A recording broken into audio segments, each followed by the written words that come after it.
Ketika mendengar suku anak dalam atau SAD, mungkin bayangan yang muncul adalah sekelompok orang rimba yang tinggal di dalam hutan terasing dari peradaban. Tapi, lain dari hal itu, SAD sendiri merupakan bagian dari warga negara Indonesia yang patut diperjuangkan segala hak, pengakuan, dan perlindungan atas ruang hidupnya. SAD adalah masyarakat yang bergantung dengan alam sebagai sumber penghidupan. Penghormatannya terhadap alam menimbulkan harmonisasi antara upaya pemenuhan kebutuhan sehari-hari dengan keberlanjutan lingkungan. Negara menyadari bahwa salah satu indikator dari pertumbuhan ekonomi adalah besarnya nilai investasi yang berkaitan dengan sumber-sumber kekayaan alam yang dimanfaatkan oleh pemilik modal demi kemakmuran dan kesejahteraan rakyat.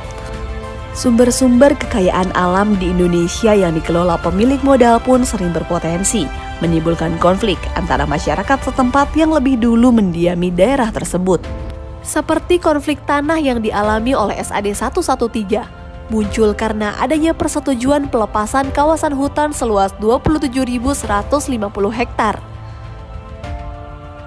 Konflik pun mulai mengalir pasca diterbitkannya HGU untuk PT BSU sejak tahun 1987 silam. Artinya, konflik itu sudah berjalan selama 35 tahun.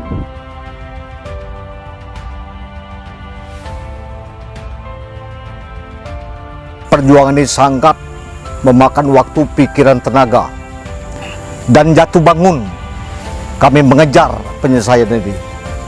Nah, dalam tahun 1986 keluar sertifikat BDU pertama, bangun desa utama. Dari situlah awal konflik kami. Dari 3 dusun, Pinang Tinggi, Padang Salah, dan dusun Tanah Menang. Terjadilah konflik itu terus memanjang. Dan kami selalu diintimidasi, diteror, bahkan diancam dengan PT BDU maupun PT Asiatik Persada. Nah, perlu diketahui bahwa PT Asiatik Persada ini sudah berapa kali ganti. Pertama BDU, Cargill, CDC, IMS, BSU sekarang ini. Jadi sudah bertukar-tukar mereka tadi itu, maka konflik ini pun belum selesai. Sejak saat itulah, SAD 113 menjadi salah satu kelompok masyarakat yang bergerak untuk memperjuangkan hak garapan, kebun, hak waris dan hak ulayat yang telah ada sejak nenek moyang mereka. Ado dari Datuk Manyal, ya ado di Muaro Jambi, ado juga anak cucu Datuk Manyal di Batanghari. Itu saya jalani selama 35 tahun, bahwa hak-hak kita sebelum HGU PT Bangun Desa Utama terdiri, apakah itu dibiarkan menurut hukum adat maupun hukum negara. Kalau kita merasa punya hak, marilah kita tuntut hak kita. Itu dasarnya, karena makam pekuburan itu HGU kita, aku bilang, bapak-bapak, ibu-ibu, dulur-dulur, bukannya HGU perusahaan. Karena tidak mungkin aku bilang hak kita itu bisa hilang dengan dasar hukum yang didirikan oleh negara. Negara memang mendirikan hukum, itu tidak salah aku bilang. Tapi hak kita sebelum adanya beku dunia, kalau sudah ada di situ, masa tidak kita tuntut, aku bilang. Kalau kita tidak nuntut, aku bilang tidak akan dapat. Kemudian kita, aku bilang, menyerahkan hak kita ini kepada BPN Batanghari, provinsi, pusat. Yang jelas kami selaku pihak pemerintah tentunya membantu pihak masyarakat. Nah, perjuangan mereka pun kami mengadakan rapat untuk membuktikan keabsahan mereka. Jadi memang benar-benar kami dibantu juga oleh BPN selaku yang membidang yang tim teknis. Memang harus kami perjuangkan dan juga tidak merugikan pihak investor. Jadi di dalam perjuangan mereka terbukti bahwa mereka memang ada hak mereka yang dituntut mereka. Perjuangan panjang SAD 113 untuk mendapatkan kembali haknya terwujud sudah. Konflik SAD 113 dengan PT BSU pun berakhir harmonis. Puncaknya, Kementerian ATR BPN mengeluarkan sertifikat kepemilikan bersama atau komunal untuk 744 warga SAD 113 berupa perkebunan sawit dan 20 hektar pemukiman atau fasilitas umum yang ditetapkan melalui SK Gubernur Jambi. Sertifikat SAD 113 telah diserahkan secara simbolis oleh Presiden Republik Indonesia Joko Widodo di Istana Negara Kamis 1 Desember 2022 lalu. Kami sepakat dengan Pak Nurman, Ketua Koperasi, mengarahkan kepada dulur dan keluarga sanak cucung sayo itu jangan sempat sertifikat ini diambil alih oleh orang yang tidak tahu sejarah, asal usul mendapatkan sertifikat, karena orang banyak memanfaatkan ini. Saya tidak ingin itu. Kenapa? Sangat sulit mendapatkan sertifikat kalau kita diintimidasi dengan politik-politik yang tidak jelas sehingga merugi ke diri kita sendiri. Itu mungkin yang saya pandang sekilas, Pak Nurman ya. Karena ada yang oknum menganggap ini tidak jelas, itu tidak jelas. Yang lebih jelas itu bagaimana? Itu menurut saya sarankan kepada keluarga besar saya, suku anak dalam kelompok 113, jangan terprovokasi dengan hal-hal yang tidak bertanggung jawab. Ini kan sertifikat komunal. Jadi masyarakat itu kita sudah sosialisasi ke masyarakat bahwa sertifikat komunal ini, satu batang sawit ini dikerjakan 744 kakak, bukan perorangan. Nah, semua kegiatan dalam pengelolaan lahan tersebut itu selalu masuk ke wadah koperasi kita. Jadi koperasi yang mengatur, jangan sampai sertifikat atau lahan yang diberikan masyarakat kepada masyarakat itu dialihkan orang lain. Tuntutan mereka itu alhamdulillah juga mereka diterima oleh Bapak Presiden Bapak Jokowi. Mereka sehingga diundang langsung. Jadi oleh Bapak Presiden pun ada memberikan sertifikat sebanyak 11 itu dikasihkan secara simbolis 2 sertifikat yang langsung diserahkan oleh Bapak Presiden. Selebihnya Bapak Menteri langsung turun ke lokasi, di lokasi SAD 113. Untuk yang 9-nya langsung Menteri yang menyerahkan.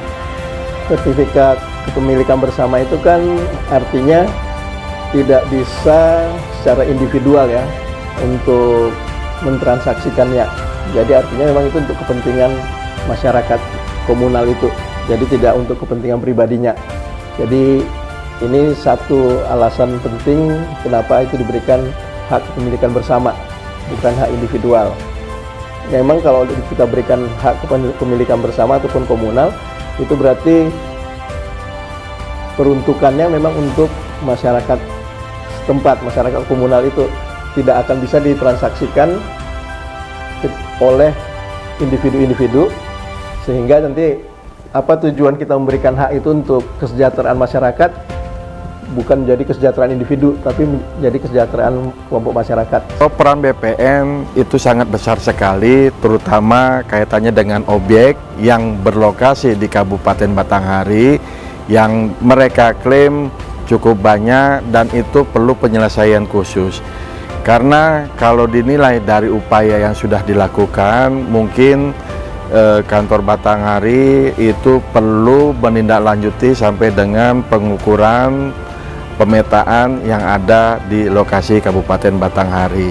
Dari sinilah nanti kita sampaikan kepada pihak Kanwil maupun kementerian bahwasannya terkait dengan rencana area lokasi itu sudah ada di Kabupaten Batanghari.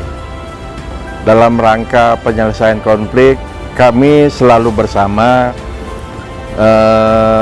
bersama-sama mengadakan rapat baik di Kabupaten Batanghari maupun di kantor wilayah Provinsi Jambi maupun di kantor Gubernur Provinsi Jambi. Intinya semua itu dimaksudkan dalam rangka upaya penyelesaian konflik masyarakat SAD dengan perusahaan PT BSU.